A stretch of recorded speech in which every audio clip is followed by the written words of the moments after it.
So I guess we are all done with all the sessions for today. And luckily, we are on time also. That's a very good sign. So, next 30 minutes we have for questions. We have got a couple of questions already. So, people who have not yet sent any questions, or you still have any questions, you can please send. Or maybe, once we cover these questions, you can unmute yourself and you can ask your questions. Right, so then let's start with the question answer session. Thank you, Okay. Neetu. I must say, a very, very inspiring talk, and you are one of the most inspiring persons. I think as doctors also we often get inspired by our patients. So because we are always dealing again with people who are not happy, who are not doing well, and that also starts seeping into us. And when we meet somebody like you, no matter when and whenever I see you, you always come in with that smile. You're always confident. You're always optimistic, and that inspires us sometimes, because we are also human beings. Sometimes something we are struggling at our personal front and we are down, and it's the patients who inspire us. So really thank you for inspiring us again today. uh, uh, so basically the I'll see some of the questions I have. So can you explain the gynecological and reproductive challenges in scleroderma?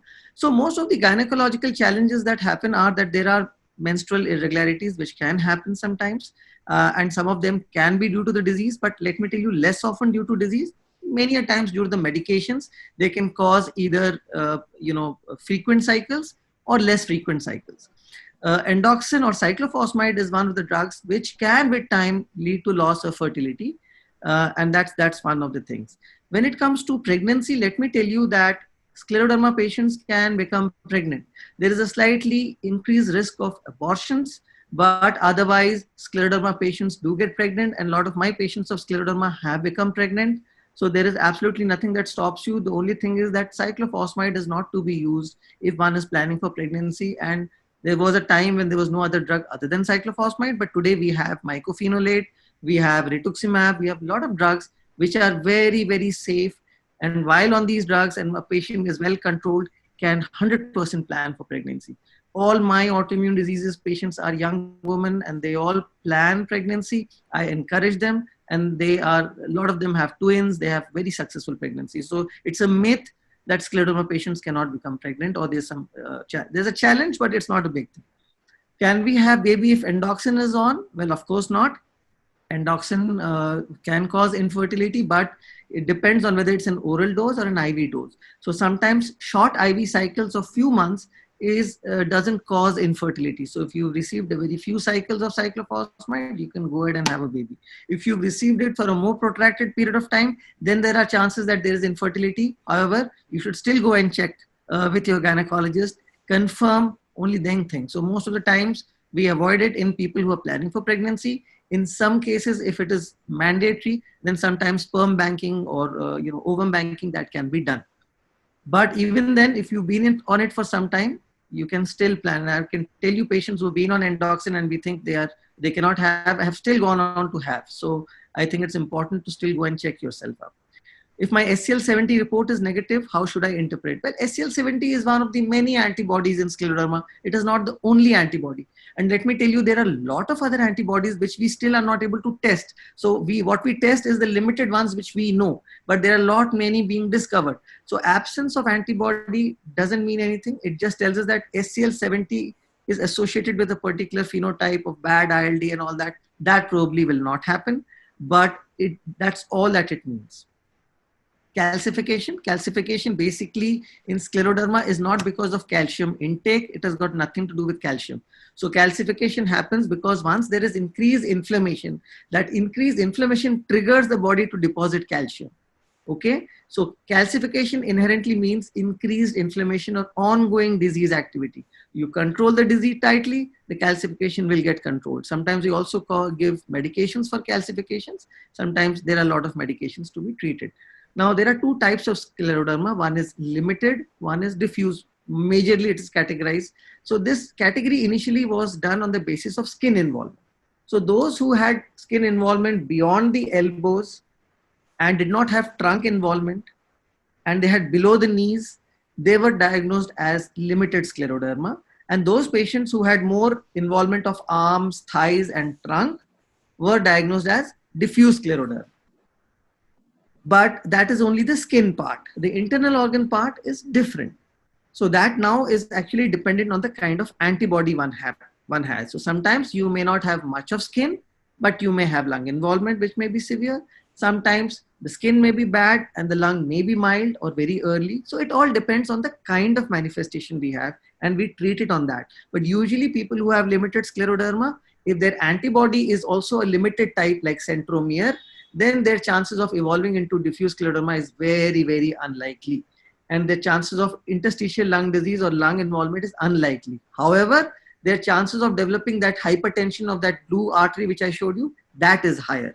So we need to screen for that and treat it as early as possible. So it's very important to understand that antibodies define different. Rarely, a patient of SCL70 may start off as limited and come to diffuse, and there are other antibodies. That's one. The other thing is pulmonary artery hypertension. It needs to be treated, and your blood pressure may sometimes go down and make you feel weak. But remember, a low BP, there is nothing, if you ask us, there is nothing called low BP. Never be afraid of a low BP unless you're using a BP of 80 by 50. You know, when I was a medical student, my BP always used to be 90 by 50. I was very happy. So be happy, because it's a increased blood pressure which damages the kidneys. A low blood pressure is absolutely not a problem. There is nothing, people can live with 80 by 60, no issues. Okay, but as long as your kidney output is okay, remember that BP is normal for you. So there are different aspects. Drug for scleroderma, which I was talking, is called tocilizumab or Actemra. So it's a drug which has recently been now getting approved for scleroderma, has shown a great promise. Rituximab is the other drug. Cyclophosphamide is another drug.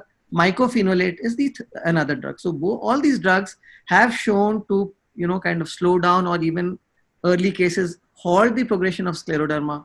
And I've had patients who have come to me early now, 12, 15 years, and they have been very stable in their lungs. And now we have a new drug called, which is going to come in, and which has actually come in. One is Perfenidone, that is another drug. So these are anti-fibrotic drugs. And there's a drug called Nintedanib. What they do is they prevent that the lung tissue, which starts to get tight, it prevents that. And that tightness happens because of inflammation. So increase inflammation, calcification in the skin, tightness in the skin, increase inflammation in the lungs, causing tightness of the lung. So to stop the inflammation, we have drugs like mycophenolate, endoxin, and rituximab, and now this Actemra. Once the fibrosis has started, to stop the fibrosis, we have drugs like Perfenidone and Nintedanib. HCQS, well, it's a very, very safe drug, the safest drug on earth, believe me. So I remember Dr. Michelle Petri, who we call as mother of lupus, she's in Johns Hopkins. She says, if I could have my way, I would put hydroxychloroquine in the pipes of Baltimore, that kind of a drug. And you see, a drug, I remember my patients telling me, Dr. Saab, what is this drug? This will cause this, and today see, this is the only drug which is saving everybody. And most of you would be surprised to know that almost all of us healthcare workers are today taking HCQS. The same drug that you are taking, we are taking it today as prophylaxis by ICMR. We are taking it, twice a week, and that protects us. And I'm taking it myself, so I don't feel there's any problem with HCQS. It's a very, very safe drug. It prevents cholesterol deposition, prolongs life. It's not, now they have said it's not even immunosuppressive drug. It's an immunomodulated drug. The drugs used in scleroderma are not even chemotherapy drugs. The chemotherapy dose is very, very, very high. Cyclophosphamide, they give up to, 3,000 to 4,000 grams. They just knock out the bone marrow. The dose at which we use is an immunomodulatory drug. It's like a drug called aspirin. You must have heard of aspirin. Aspirin at 75 mg, we use it for prevention of heart attack, right? And the same aspirin at 375 mg becomes a drug called Dispirin, which is used for headache. But if you use Dispirin for heart, it will not work. And if you use Ecosprin for headache, it will not work. So a drug has different effects at different doses. Ecosprin at 75 becomes a heart drug. At 375 mg becomes a headache drug. I often, because a lot of my patients of scleroderma are on a drug called Tadalafil. So when they go to the market and they say, Dr. Saab, this is like a Viagra. And the chemist was looking at me and he was saying, why are you wanting this drug? Well, of course, there is, ignorance, because these diseases are very rare. When I was a student, our teachers never used to teach us about scleroderma and these disorders. They would say, these diseases happen in Angrez. They don't happen in India, because the awareness was not there. That is why it took a whole generation of rheumatologists to understand. And that is probably the reason why many people have this complaint that why didn't a doctor pick up? Because they have not been taught this. That generation has not been taught about these diseases. They did not know how to recognize. And that is why we have been fighting, and now we are having more and more seats in rheumatology. So down the line, we'll have more and more rheumatologists. We have more and more talks with other doctors. We give them, CMEs, and we try to make them aware of scleroderma and autoimmune disorders, so that recognize it early. That is the very important thing. So it's not Viagra. It's Viagra at a different dose. But at the dose that we use, it's a vasodilator for the fingers. It protects the fingers. It protects the lungs from pulmonary artery hypertension. So it's very important to understand that these drugs, fluoxetine, I use a drug fluoxetine for Raynaud's, which may be used as an antidepressant at a much higher dose. But the drug I'm using is not an antidepressant. It's a selective serotonin reuptake inhibitor. At the dose which I use, it increases the blood flow in the fingers. At a dose which a psychiatrist may be using. So a drug, depending on what dose, what route, how you use, can become a medication, can become a poison. Okay. So there's no difference. There is nothing called a drug. A medication can also be a poison. It all depends on what dose you use. So these are immunomodulatory doses. Those are chemotherapy doses. We are not using those doses. Then, sorry to interrupt, sir. So when you're saying that it is immunomodulator, so what is its role in our lives? Yes. Could you please explain that? So it's like, you're walking on a rope. So it's like, and I always say, one example I gave, the other example is, it's like a Raj Vidro. It's like a mutiny, right? So the body is king. And Zoom video. Are its soldiers. And the soldiers from an attack from outside, right? Now what happens in these autoimmune diseases, there is mutiny. The soldiers, the very soldiers who were supposed to protect the king from the enemy, have turned against the king. Now I am faced with two options. If I finish off these soldiers, I may be saved from the soldiers, but I'm completely exposed to an outside enemy. At the same time, if I let these soldiers be, then they can kill me. So the whole art is to kind of contain them enough not to kill us, and contain them enough to be able to fight against an enemy. That is immunomodulation, that balance. So it is like balancing our immunity system. Yes. Like So it's balancing so that they don't overreact. Exactly. Slightly weak so that it doesn't attack us, but not very weak that it kind of, makes us prone to infections from outside. And while doing this balance, sometimes one may still slightly on this side and slightly on this side. That is the tightrope which we keep walking, and we keep tripping on one side or the other, but then we get back and we again try to walk on that rope. So it's that rope that we need to walk with. So you will find your rheumatologist keeps modulating, or your physician keeps modulating the drugs at different point of times, so that he gets the right dose at which neither you're getting exposed to infections nor your immune system is overwhelming your own body. So that is important. I think the next question is for Dr. Manish. Dr. Manish, any specific exercises for clawed hands in current scenario?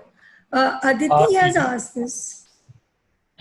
Yes, Aditi, actually you can try some wax bath followed with the 3-point stretches. I've shared a exercise sheet especially for the hand up in this chat. You can just go through that. That should help. If not, you can just get back to us. We'll evaluate and see what to do, how to go about that. Thank you, Dr. Manish. Dr. Warrior, and there's no doubt about it. I mean, 3 cheers to you and 3 cheers to all of you, because it's a fight, and I think we're all in it together. And let me tell you that it's not, there is, so disease is the truth of life. And anybody who comes into this world ultimately goes, right? And the way of going is a disease. So it's just that matter of time when, something happens here and there, everybody. So it's not that, I remember Gautam Buddha, when, somebody came to his house and he said that, why is there so much of misery and suffering? So Gautam Buddha told him that you take this bowl and go to a house where there has been no misery or suffering and get me some rice from there. And then this person goes to every house and he finds that there has been suffering and misery in every house, because that's the way of life. Where there is light, there has to be shadow. So it's not that there's nobody untouched in this world who's not there. So I think nobody is in it alone. Different people have different kind of sufferings. Different people have different kinds of challenges in life. But I think everybody is in it together. The whole humanity is in it together. Everybody is facing their challenges and their difficulties and their different kind of illnesses in different ways. But we all have to fight it out. That's the only thing that's in our hands. Rituximab, effectively, yes, it does work effectively for scleroderma in people who are not responding to mycophenolate. Mycophenolate is a very, very safe and good drug. It's so safe, I can tell you that. So a lot of patients get worried. Dr. Saab, I was told that this drug is being used for renal transplant. Well, that's different. But the way we use it for scleroderma, absolutely no side effects except for mild diarrhea. Rarely does a patient of MMF have a side effect. I think it's much safer than any painkillers on earth. Very, very safe and very, very effective. If you do not respond to it or do not tolerate, then these are the other options. Rituximab is, of course, one of the options. Kidney involvement is very, very rare in scleroderma. It happens in people who have very diffuse skin involvement, have certain typical antibodies involvement, and who are given very high dose steroids. So please remember that we do not use steroids in scleroderma today. As of today, steroids are used in scleroderma at very low doses, 10 milligrams or less. At very high doses, it has been found to precipitate renal crisis. We use steroids in scleroderma at high doses only for very few subjective things. One, if there's a lot of accumulation of fluid around the heart, or the heart gets involved by something called as pericarditis or myocarditis. If the muscles get very weak because of scleroderma inflammation, that is the only two conditions where we would use high dose steroids. Otherwise, no role of steroids in scleroderma except for very, very minimal doses. Doctors in Odisha and Visakhapatnam, there are a lot of doctors in Visakhapatnam and Odisha. You can go to our website of Indian Rheumatology Association and you can get their name. I don't want to take one or two names because then that becomes very, specific or odd. I think in Visakhapatnam, as far as I know, there are 3 or 4 rheumatologists. In Odisha, in Bhubaneswar, in Cuttack, there are a lot of rheumatologists. You will be happy to know that in Bhubaneswar, there is a DM seat, 2 DM seats now in rheumatology. So the awareness of rheumatology is going to really spread in that area. Besides pranayam, what other breathing exercises? I think this Manish would be the best person to answer this. Manish, would you want to talk about any other breathing we can exercises? actually try something called costal breathing. If you Google it, you'll find it everywhere. Costal breathing exercises and incentive spirometry, that little machine that you get where you blow into and there are 3 different colored balls which you need to lift, and that is your target basically, and helps you see how well you're faring and how well you're improving or not improving. That is a very good method of trying to improve your breathing and your lung capacity. Thank you, Manish. So I'm having limited PBT in my first degree. And have a second degree. There are also newer anticoagulants which can be used without monitoring all these blood tests being done every routinely. They are also an option. Plus, or even on the old anticoagulants or the blood thinners, very well you can have a baby. There's no issues. Secondary scleroderma, I didn't understand, but probably what they mean is scleroderma associated with some other autoimmune disorder. So many times you can have 2 or 3 autoimmune disorders together. Yes, so in that case also it depends. So remember, it's not just the antibody or the blood reports that you have to treat. You have to look at the patient. If the patient has skin involvement, it will be treated in a particular way. If the patient has lung involvement, it has to be treated in a particular way. The antibody tells us whether this is going to be bad or less bad, or it will be stable. That is very important. And then to follow these patients over a period of time, because then that tells you, because every patient will behave differently. Some people will progress, some will not progress. They'll do very well. I believe plastic surgery help for Sjogren's. For Sjogren's, well, I can tell you something about scleroderma. One is that we have now bone marrow transplant also happening as a cure for scleroderma in many patients. We also now have newer therapies coming in where they do these mesenchymal stem cells, which they inject in the faces, and that has shown to have very good responses. So a lot of promising things are coming up now, which will be very, very useful. My both hands are very tight, so this will definitely need contracture releases and exercises, as Dr. Manish has talked about. The other thing is a high pulse rate. Is it normal in scleroderma? No, it is not. A high pulse rate can happen either because one of the medicines that you're taking, maybe because as they dilate the blood vessels, the heart rate can go up. Nothing to worry. 120 is normal, but if you have trouble with it, then there are some medications which can kind of tighten the heart. I think this is for Shripriya. Shripriya, are you there? Shripriya ma'am, there is a question Yes, for I'm you. here. Hello. Yeah. I was just waiting for the Neetu? Shripriya ma'am, other question. are you there? Yeah. Yes, I'm here. Am I The audible? question, yeah, there's a question for you. How does one deal with a low body image issues due to the disease?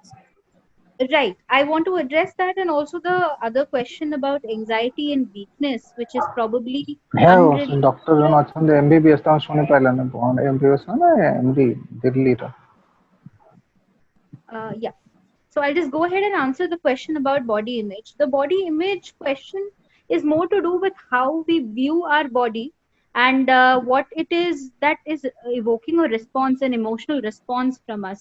So is it embarrassment, shame, guilt, loss of the identity of a particular body that we used to have, and how we're responding to it. This is also related to certain people's reactions towards us. For example, people are commenting, people are staring, people may ask you questions which may make you uncomfortable. So it's very important for us to explore some of these feelings and where they are coming from.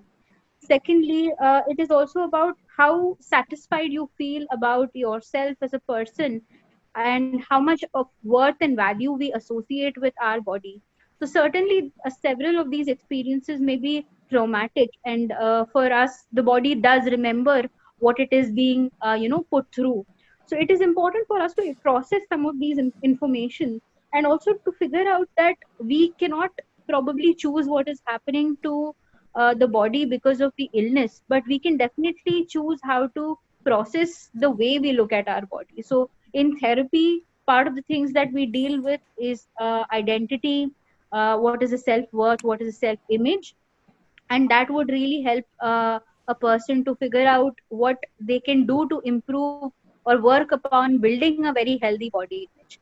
So it's more to do with the images and the processing, the messaging that we get from media about what does it mean to be good looking, what does it mean to be looking a particular way. So we usually do impose these judgments on other people, and we also internalize them. So for us, we might feel less confident, less successful because of the way that we appear. So it's definitely useful in therapy to question some of these beliefs and also work through these emotions in therapy.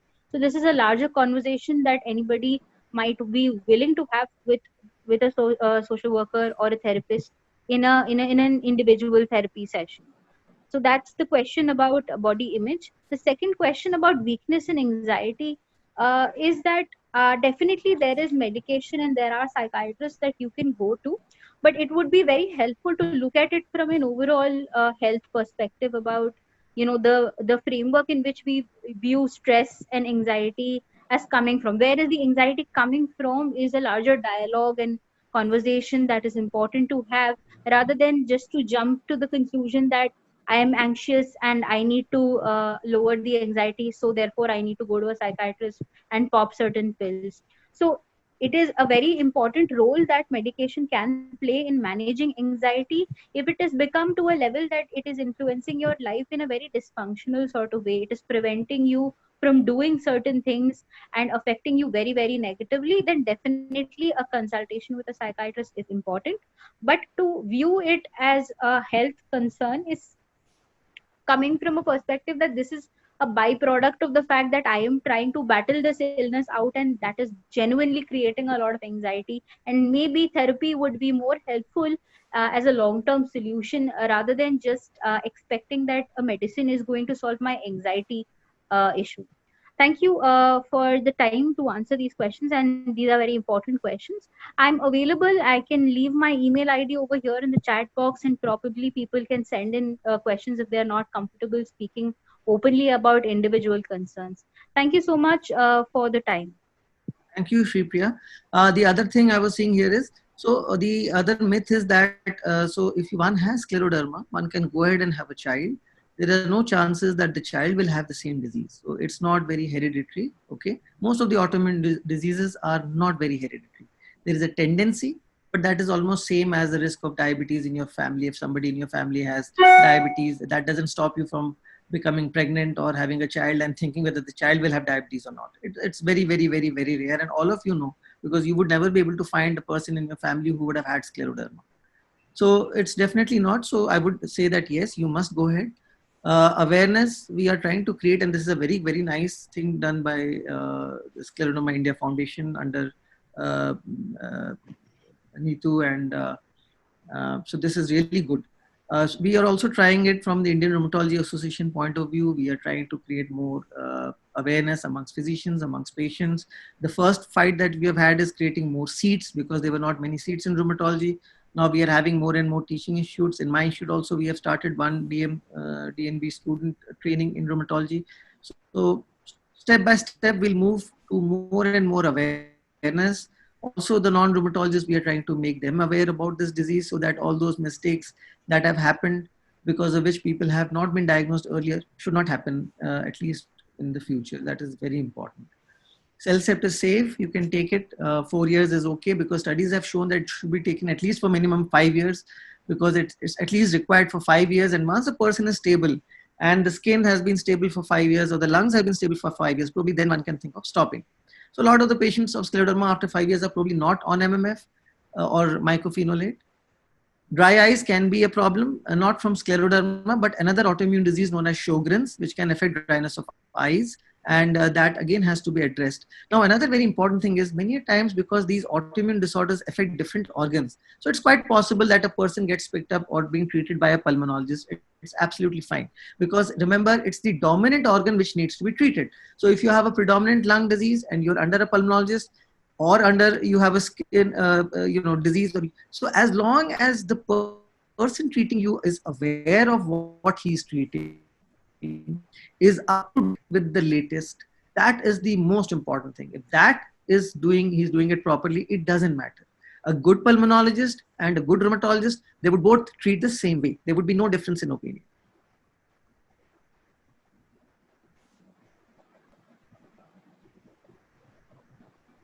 Yeah, Neetu, I mean, would you want to take it forward?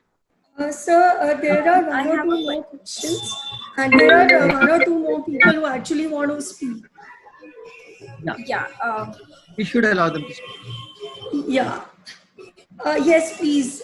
One good thing, is that, so what you can do is, yeah, definitely cold will trigger it off. Don't sit directly under the AC. Keep the temperature somewhere around 25 or 26, and try to keep yourself covered well. That's the best way to stay in an AC and yet avoid getting exposed. Sir, firstly, Kavita wants to speak about something. So, Kavita, can you please? Yes, sir. Kavita, can you please unmute yourself? I think we lost her. Okay. No, I'm here. Yeah, I'm Kavita, here. please start. Yeah, actually, I want to thank Dr. Rath and Dr. Manish Bhagat and the lady from Shri Priya. So the session was very useful and for the patients. And I want to share one of my good experience or good news, which I want to share with my doctor, Dr. Rath, that I have done my the tests yesterday. All the tests came very nice. All the things are in range. And my breathing is 100% okay. I want to tell you about this. So I think Kavita is again one of the most dynamic persons I've ever met. Again, very positive, very optimistic, and these two have really pulled it up together. Great, Kavita. It's great news. Many congrats. And yeah, and one more thing I want to add here, that diet plays a very important role in managing any disease, may it be mental or physical or spiritual. So I have controlled most of my problems like diabetes and hyperthyroidism and high cholesterol. All these things I have managed well, and this time all of these problems were solved, and I have sent you the reports also, you can see later on. So these I want to just share 2-3 things, like first is the diet, which you can do apart from taking medicines. And then one more thing, like I had pain in the very beginning, so I have just found out that moving my fingers of the feet and hands continuously, so the blood circulation improves. So my pain has reduced to a very lower degree. And the third thing which I want to share is spiritual health. We must do meditations. And Yoga Nidra is a very good thing. I'm practicing these days. So these are the 3 health points which we must take care. And nothing to worry. If we accept our problems, then only we can go for the solutions. So this is my submission to all of you. Thank you, Kavita. Very inspiring. Thank you so much. So there are a couple of questions in the chat window. Shall I? Okay. Yeah, please. Okay, there's a question that I have a forehead swelling during early in the morning. What could be the reason for that? Forehead swelling should not be related with scleroderma unless what happens in scleroderma is when there's an involvement of the skin. The first sign in the skin is not tightness. The first sign is actually swelling, edema. And that remains for some time, and then it starts to shrink and get tight. So initially there's a lot of fluid. There is swelling in the skins, and that is why you get those puffy fingers and puffy skin in the beginning. And then only later on it becomes tight. So this if there is swelling in the forehead and it is persisting, it could be a sign of skin involvement there that needs to be addressed. Okay, thank you. So the next question is, are diabetes and thyroid problems caused by scleroderma? No, they are not related with scleroderma. They are completely different, but they have been found to be associated. Like people who have autoimmune diseases, usually thyroid, diabetes can be associated. Rarely because of treatment. If somebody has been given a lot of steroids for a very long time, they can develop diabetes. Okay. Another question is, due to scleroderma, I am highly affected by severe dry eyes. How to control it? So the simplest and foremost thing about dry eyes is that, see, basically the tears help protect our eyes. And if you are blinking, if the blink rate is less, then the eyes will dry fast. So you have to keep blinking. That is one. Don't stay in a very dry or a very cold atmosphere. That will cause severe dryness. So there has to be some humidity. That is very important. Also wear spectacles as much as possible. Stop staring for anything. If you're reading something, stop staring at it for a long time. Keep blinking frequently. That's very important. Wearing spectacles, very important. It's a basic thing. And then what one can do is there are, eye drops to keep the eyes moist. There are drops to maintain the gel layer of the eyes, to increase the secretion of tears and saliva. Those are then medications. Okay, so there's a related question.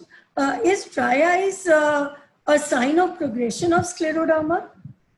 Not at all. Dry eyes are associated with Sjogren's, which is another autoimmune disease.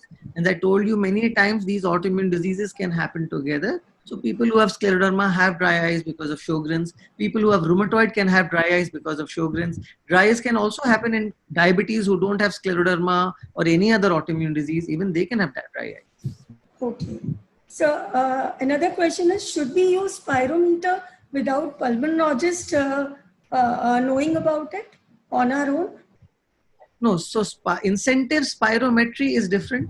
Incentive spirometry is basically an exercise device where you have 3 balls and then you can, suck in air and raise the 3 balls, or you can put out air. So that can be done without the pulmonologist. You just need a good physiotherapist to teach you how to do it, and then you have to do it on your own. It's like pranayama, the same principle. Right, but yeah, pulmonologist has to. If not pulmonologist, physiotherapy should be involved. to guide us. If we're talking of the lung function tests, those have to be done in a pulmonology lab. Right, sir. Another question is erectile dysfunction common in this condition? Yes, it can be. Sometimes it can happen because of lack of blood flow. That is one. Second, it can happen because of associated fibrosis. But most commonly, it happens because of what she said is depression. That's the most important causes. So that is to be addressed first. So depression has to be addressed first. One has to be positive about it because the rest of the things medicines can take care of. But the mental state is something that you have to build on. Right, sir. Is there any medicine to enhance joint movements? Not in particular joint. Yeah. So Kavita is showing the incentive spirometry there. Kavita, you can show it. Yeah, absolutely. Yeah. So there is no medicine to enhance joint movement. Joint movements can only be enhanced by exercise. There are medicines to prevent joint damage. Two kind of medications. One is to prevent the joint damage if there is ongoing inflammation, which is basically drugs like your methotrexate and hydroxychloroquine and steroids in low doses and sometimes local joint injections. They protect the joints. They never damage the joints. One of the biggest misconception people have is taking a joint injection will damage the joint. It does not damage the joint. It prevents the inflammation, douses the fire, protects the cartilage. The other thing is there are some supplements like glucosamine and chondroitin. They are helpful in protecting the joints if you have a degenerative condition where the cartilage is wearing out. So again, it depends on what you have. Okay.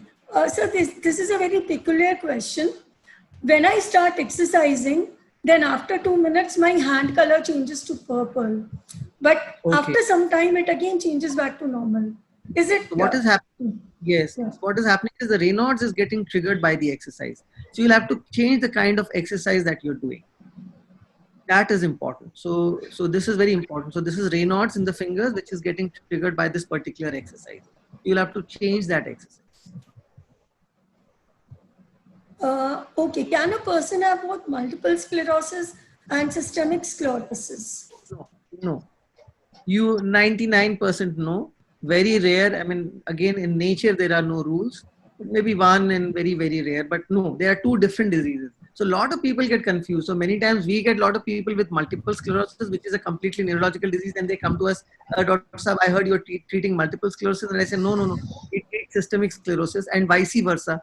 Systemic sclerosis patients go to neurologists thinking that this is multiple. Somehow, and I must apologize to the medical fraternity as to why the name sounds similar. Actually, because sclerosis or the damage is there in both. But yes, I agree, it's time to differentiate the words multiple sclerosis from systemic sclerosis. They are two different diseases. Right. So somebody has asked, they are in Madurai. Is there any better hospital for systemic sclerosis in that place? Again, Indian Rheumatology Association, you'll have to go to the website. You should get the list of all the doctors there. I'm not sure, but I'm sure there would be somebody in Madurai or nearby. Okay. Next question is, I have been using Rebisac DSR since past 4 years. What could be the potential impact of taking this medicine for a long period of time? Potential impact of taking this medicine for a long period of time is that it will protect your lungs, because now it has been shown that what happens in scleroderma is that the food pipe gets narrowed.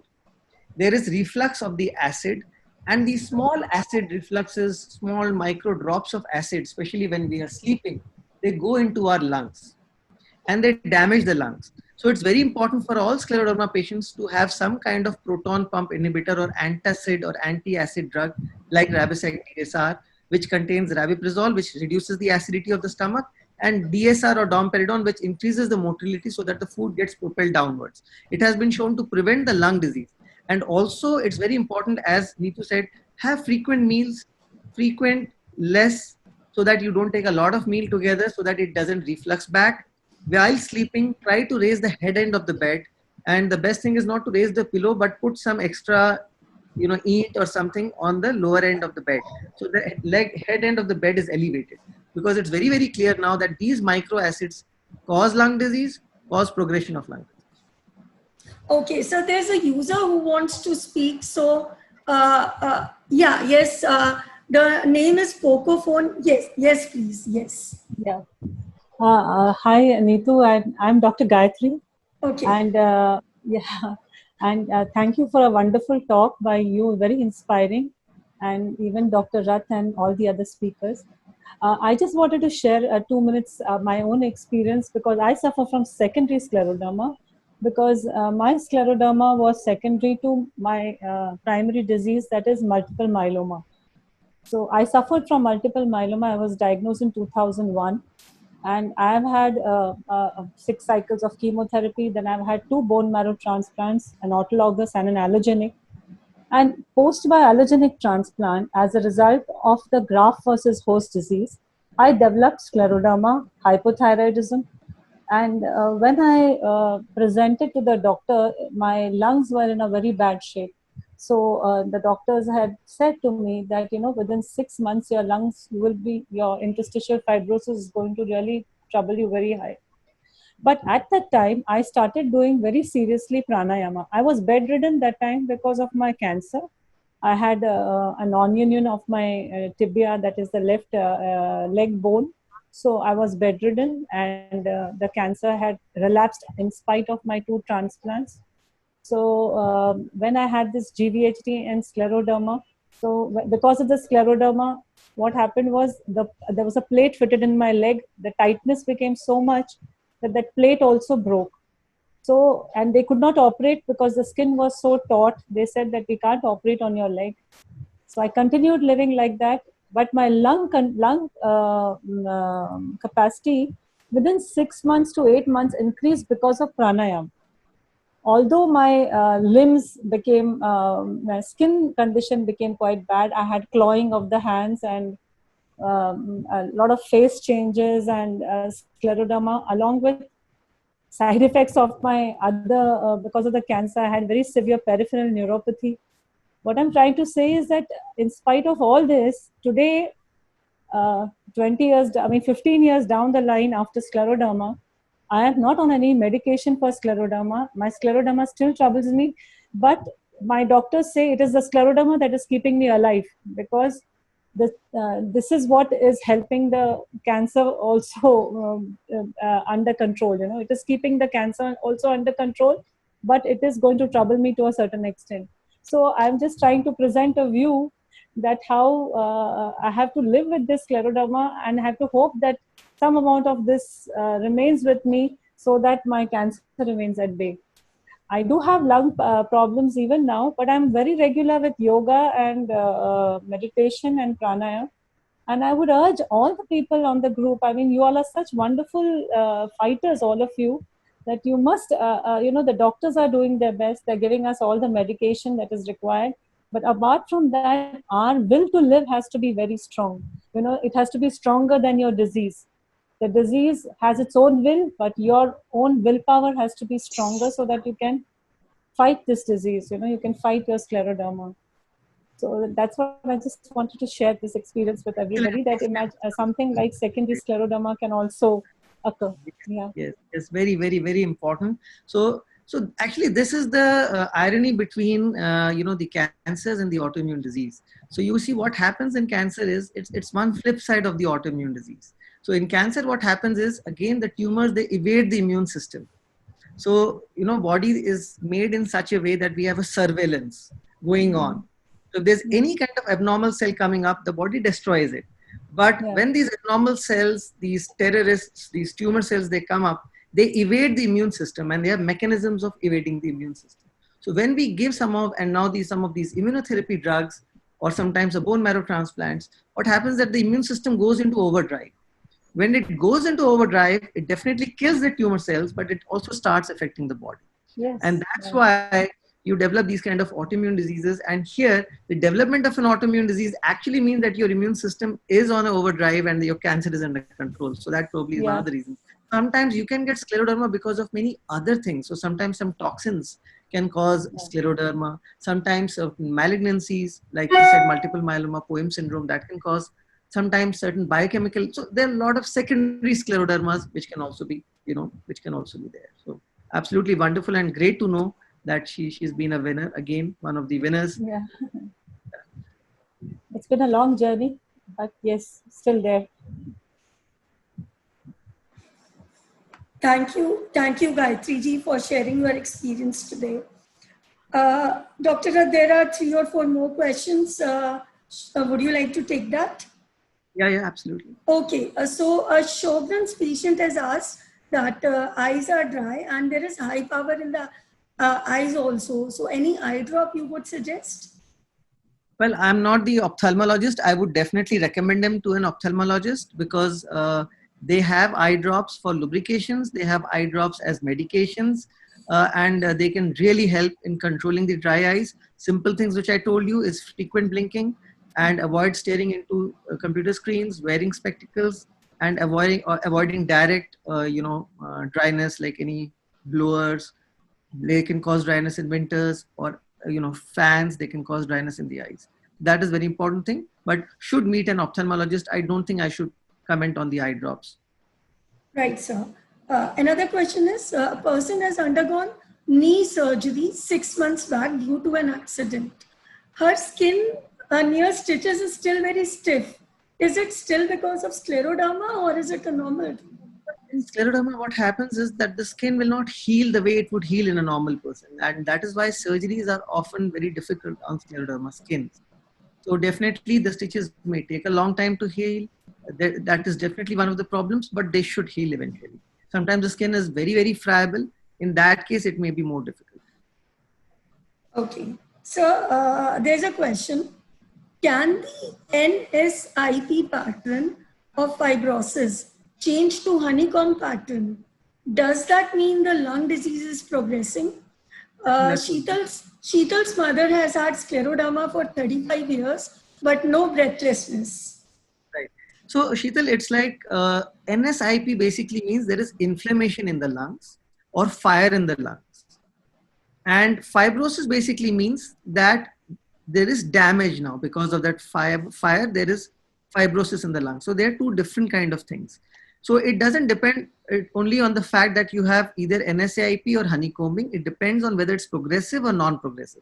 So a person who has had NSIP for a very long time develops something called as fibrotic NSIP, which is the honeycombing pattern. So inflammation for a long time in one patch, and over a period of time that patch changes into fibrosis. That is called as fibrotic change. That is not progressive. But if somebody's honeycombing is progressing, or the NSIP is progressing, that is progressive, that needs to be treated. Okay, so the most interesting question of the day, which I was waiting actually, if a person with scleroderma gets affected by corona, can they be treated or will there be any serious complications? So right now, as we speak, one of my patients of scleroderma has been affected with corona, and she is doing well. So what we have found, and the data from Italy and US and all has shown that rheumatic disease patients who are on immunosuppressive therapies, their risk of developing corona is not higher than a normal person, 1. Second is that most of the drugs which are being today used for corona are the same drugs that we use in our patients. And this drug, as I told you, Actemra, because remember what is happening in corona is the virus is not killing the patient. The most of the questions were done. So there is a patient, Shruti. She wants to actually ask about something. Shruti, are you there?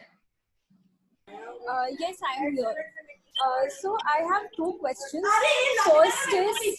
First is that I have a lot of dental problems. So I have removed 1 tooth, and then I have done 6 root canals and 1 filling. And I mean, it is becoming difficult day by day to open my mouth.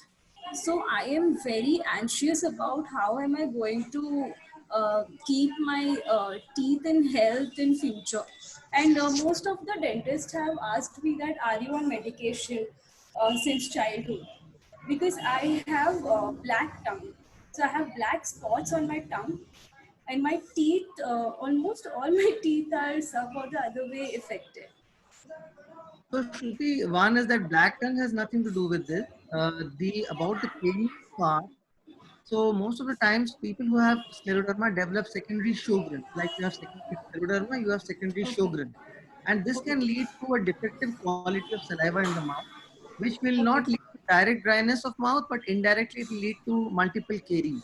So 2, 3 things is that you have to maintain a very good oral hygiene, use a chlorhexidine mouthwash twice a day, use a high fluoride toothpaste twice a day. For mouth opening, I think Manish has given you some exercises, and Manish, maybe you can help us tell about the hand to mouth exercise, how to open the mouth as possible. That will help you. Okay. So you should actually wash your hands, take clean fingers. You can put it in your mouth, open your mouth as much as you can. Put your fingers in Okay. and stretch. I'll just show you how. Okay. Yeah. That's one. And the other is just poking your cheek outward. Okay. The other is trying to put two and then gradually. And opening, and then you go and Yeah. Yeah. gently try to open your jaw as much as possible. Yeah. But multiple caries in scleroderma means there is secondary sugar and the quality of saliva is probably defective. So use mouthwash, use a high fluoride dental toothpaste, and then speak to dentist, because I think there is secondary sugar. Yeah, because now it has become difficult to get dentist also. So day before yesterday, I went to a dentist, and it was terrifying to get treated because they are, getting directly into our mouth because my root canal has to be treated. Yeah, I think at this point of time it's slightly difficult, and would be dentists are the worst affected because they are at the highest risk. Yeah. With the specialized Yeah, and most of the dentists are not working. So this was a very, I found it near my resident, and I've never been to him, but I was terrified. So that is the one thing. And another question I have is, whenever I speak my heart out, I have blue hands. Like even right now, if you see, my hand is pale because I am speaking my heart out. So as I said, So giving presentations in offices becomes very difficult because I am speaking where, like, I really want to impact the audience, and in that my tongue is also numb. Right now my tongue is numb and my hand is also pale. So how to control that? yeah, so basically what is happening in you is that, as I said, anxiety or stress can also trigger Raynaud's. And that is what is triggering Raynaud's in you. So for you, a drug like fluoxetine would be very useful. Fluoxetine is a drug which can be used as a it will also help control your anxiety and calm you. Plus, it will vasodilate your fingers. That will be quite comfortable. Shruti, any more questions you have? Yeah, thank you, doctor. Thank No, you. majorly these two. Yeah. Thank you so much. Sir, there was one more question. Somebody has asked about the side effects of MMF, and somebody had said they were taking Visalon with MMF. So any side effects of these drugs for taking for a long period of time? No, so MMF and Visalon are most of these drugs are meant to be taken for a long period of time. MMF is a very, very safe drug. There is a slight risk of infections, but in my practice, in my experience, I found it to be a very, very safe drug. Except some people can develop diarrhea. That's the only side effect that you get. Very rarely, mild hepatic dysfunctions can happen in certain individuals. Of course, infection risks are there with any drug, but more or less people tolerated it very well, and it's very safe for 5 years. Steroids, 5 mg, anything less than 10 mg is absolutely okay. Should be stopped with time, but if it cannot be stopped, one should remember that even with low dose steroids, maintaining a good bone health is very important. Keeping your blood sugars regularly monitored is very important. So these are the two important things. Right, sir. So I guess we are over with all the questions in the chat window, and I have not got any other request for people to ask the questions, but I'll still ask everybody. Anyone here who wants to ask any more question, you can unmute yourself and ask. So, okay, we are not getting any request.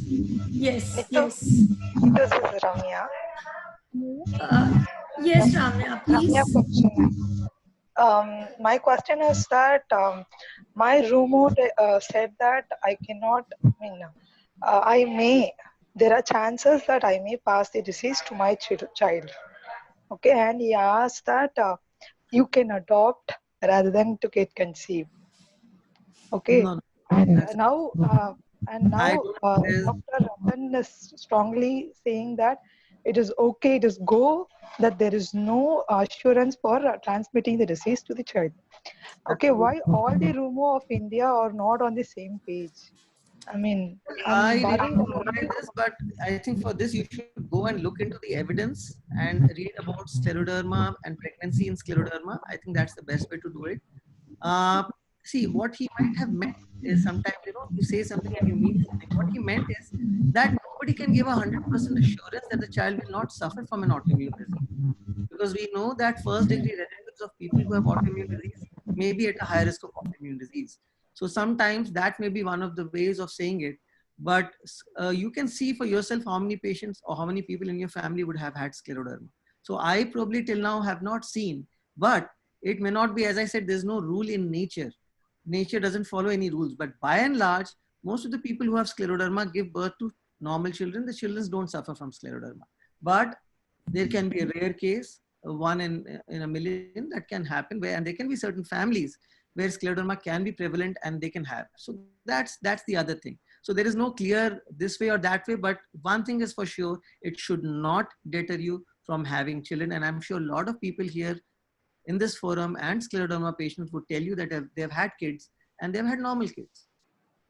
Adding to that, doctor, I just want to confirm that in my family, my aunt had suffered due to autoimmune disease. One has cancer, the other has autoimmune disease, which is rheumatoid arthritis. So I'm worried that I may transmit. I mean, because the next generation I'm having it, so I'm worried that I may transmit it. Is there any strong chance, as my family is already exposed to autoimmune and cancer? See, Is there any strong chance there are for it? so many genes in our body and there are so many diseases. What are the chances that the child will have diabetes? What are the chances that the child will have something else? Can we really guarantee that? No. So I don't think we should worry about what may happen as long as there's a reasonable certainty that it should not be happening. The risk of autoimmune diseases, yes, there is a risk in the family. It does remain. But I don't think that that should be a deterrent. In that case, then any diabetic, half of this country is diabetic. Most of the diabetics then wouldn't have had kids. So I think one should be with a positive attitude and not think like that. Yeah, fine. I got my answer. Thank you, doctor. Thank you, Ramya. So there are two quick questions. We'll just take 2 minutes for that before we close the session for the day. Somebody has said that while sitting, they feel a lot of pain. So is there any reason why that is happening? I didn't understand this. Feeling a lot of pain during seating. See, pain where? In the gluteal region or the back? Sir, I think they are talking. Hello, ma'am. Yes, please. Hello, Neeta ma'am. It's me, Ragini. Actually, this was my questions regarding my daughter Yatha. Okay. Ragini. Ma'am, actually, she is feeling a lot of pain. I think in her femur bone, exactly around her hips. Around her thighs? No, sir. Around her hips, exactly around her hips, she feels. Okay, and this is only while she sits or she gets up from sitting position? Yes, sir. Only when she sits, and this happens only from past 1 week. She fear from sitting these days. She said that I don't want to sit because I feel a lot of pain in my hips, and because of this, she is feeling difficulty to even during eating also. Is she able to get up from a sitting position on her own, or does she need help? No, sir. She needs help. She sits by my support only, or when someone helps to her. But sir, from past 1 week, she is feeling a lot of difficulty during sitting, and that was all. Yes, sir. Is she taking any medication? Sir, actually, presently she is under the medication of some homeopathic doctor. See, the reason for this may be multifold. One is that she may be developing a muscle involvement, something we call as myositis. which is very important to be screened and looked for early, because that can cause difficulty in sitting and difficulty in getting up from sitting position. The other thing that can happen sometimes is that the bones can get weak because of vitamin D deficiencies and calcium deficiencies, and that can cause something called as osteomalacia. That can cause very painful pain in the hips and thighs. So all these things need to be looked in. I think she must definitely show to the nearest physician or rheumatologist available. Or sir, is it possible that we can give her the supplements of the calcium on our own? I think can you repeat it again? Voice. Sir, is it possible is it possible that we give the calcium supplements on our own? Your voice got broke. Can you just repeat it again? Sir, so is it possible? So go to a doctor. Do one thing is CPK, LDH, CPK. Please do. Okay.